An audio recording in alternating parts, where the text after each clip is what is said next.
নলবাৰী নহয় এইবাৰ স্থান অভয়াপুৰী, ৰোজ নহয় এইবাৰ ৰফিকুল।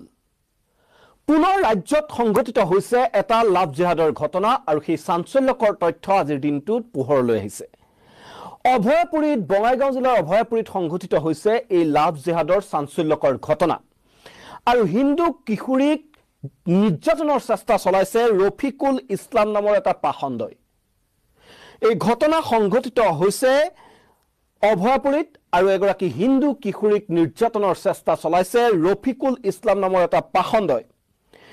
আৰু প্ৰথমে যৌন নিৰ্যাতনৰ চেষ্টা চলাইছিল এই পাখণ্ডটোৱে কিশোৰীগৰাকীক, কিন্তু তাত বিফল হৈ কিশোৰীগৰাকীক প্ৰহাৰ কৰিলে, আক্ৰমণ কৰিলে, হত্যাৰ চেষ্টা চলালে আৰু কিশোৰীগৰাকীক উদ্ধাৰ কৰিবলৈ যোৱা মাতৃকো আক্ৰমণ কৰিলে উন্মাদ ৰফিকুলে। আৰু এই ঘটনাত যেতিয়া মাত জীয়েক দুয়োগৰাকীয়ে চিঞৰ বাখৰ কৰিলে, তাৰ পিছতেই এই ঘটনাস্থলীৰ পৰা পলায়ন কৰিলে পাখণ্ডটোৱে।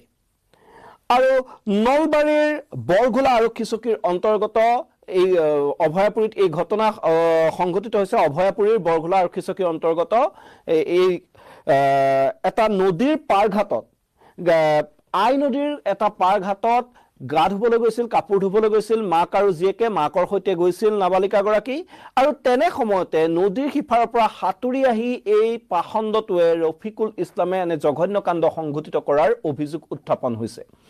আৰু তাৰ পিছতে যেতিয়া চিঞৰ বাখৰ হ'ল, ঘটনাস্থলীৰ পৰা পলায়ন কৰিছে আৰু ইতিমধ্যে ভুক্তভোগী এই জীয়ৰী আৰু মাতৃ আৰক্ষীৰ কাষ চাপিছে।